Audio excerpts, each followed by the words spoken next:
Sold for $2.5 million. $2.5 million for this place? I'm never going to be able to afford a home. Property is really expensive. If you don't think you'll be able to buy your dream home anytime soon, you're not alone. But in this video, I share some out-of-the-box ways to get yourself onto the property ladder sooner. Look what I found outside the box. It's the like button, so make sure you give this video a like and subscribe to this YouTube channel. One way is through rentvesting, which is buying a place that suits your budget and then living somewhere that suits your lifestyle. You can still buy your dream home one day and you don't have to rent forever, but rentvesting can help you get onto the property ladder sooner so you're not priced out of the market. $5 million for an apartment?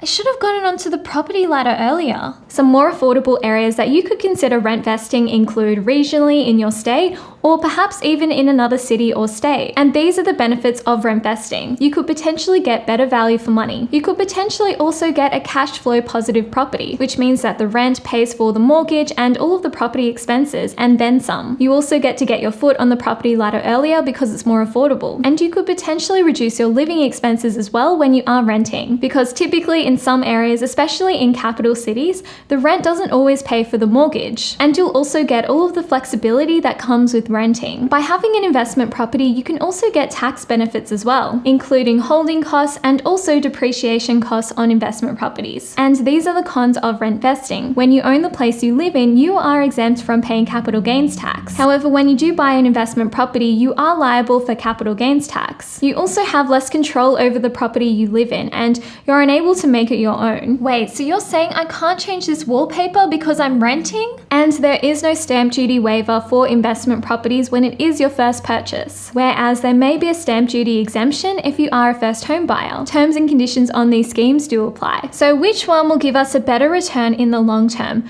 rentvesting or purchasing a place to live in? Let's look at these numbers. This is an article from realestate.com.au, which I think breaks it down really well. In this example, Matt is an engineer who's earning $75,000 per year. He has a total deposit of $100,000. In the buy to live option, Matt purchases a place to live in, and in the rentvesting option, Matt decides to rent a place with his friends. And this is what the numbers look like. So some of the differences between buying to rent and rentvesting include the purchasing power. Somebody who's purchasing an investment property can potentially borrow more money than somebody who's purchasing a property to live in. And this is because the banks take into account their wages and also the potential rent that they could make from their investment property. Another difference is the buying costs. First home buyers that purchase a place to live in get a stamp duty exemption. However, property investors don't get this same stamp duty exemption. And of course, in the rentvesting option, Matt will also need to pay for rent. After 10 years, this is what Matt's net worth could potentially look like. With buying the place to live in, he could have $565,100. And with rentvesting, his net worth could be $694,800. And after 20 years, this could give him a net worth of $1.5 million for the buy to live option or $1.9 million for the rentvesting option. This all sounds great, but there are a few assumptions in these calculations. The first one, and the most obvious one, is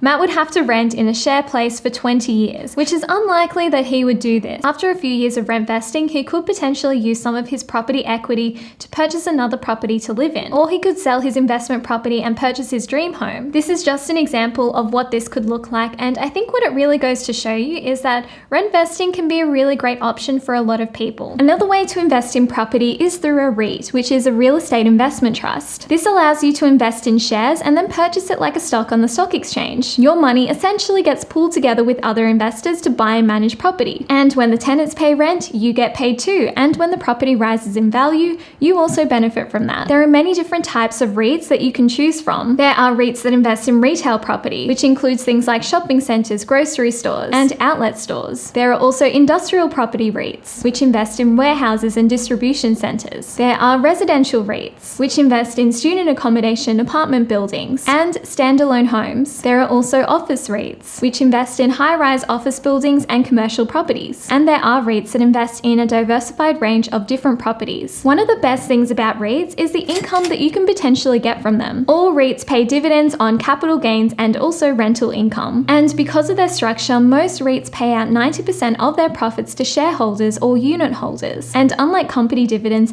they don't have to pay tax on their distributions. Some example of Australian REITs include Goodman Group, Charter Hall Group, Dexus, and Mirvac Group. Some examples of US REITs include Equinix, Crown Castle International, and Equity Residential. And you could also invest in a REIT ETF that gives you more diversity. Some examples include VAP, which is the Vanguard Australian Property Securities ETF. There is also VNIQ, which is the Vanguard Global excluding US Real Estate ETF. And also VNQ, which is the Vanguard Real Estate ETF. So you're probably wondering, what is the past performance of REITs? This is a graph of VAP, which is the Vanguard Australian Property Securities ETF. And this is its performance over the past 10 years. It has had an average annual return of 19.11% over the past 10 years. And this is made up of a capital gain of 10.67% per year and dividends of 8.44% per year. And as we can see, over the past 10 years, it actually has outperformed the ASX 200. The ASX 200 is the blue line and VAP is the orange line. Past performance is not a reliable indicator for future performance. And it is really important to do your research before you invest in anything. And if you're wondering where you can purchase REITs, one place is Pearler. Pearler allows you to invest on the Australian Stock Exchange and purchase stocks, ETFs, and REITs. And I do have an affiliate link down in my description below if you would like to try them out. If you use my link, you'll get a free brokerage credit. And another platform that you can use to invest is Stake. They allow Australians to invest in the US stock exchanges. I have an affiliate link down in my description below. If you sign up with my link, you'll get a free stock, and one of them could be valued at up to $150. Another way to get onto the property ladder is to purchase a starter home, which is purchasing a property to live in, which maybe isn't in your dream location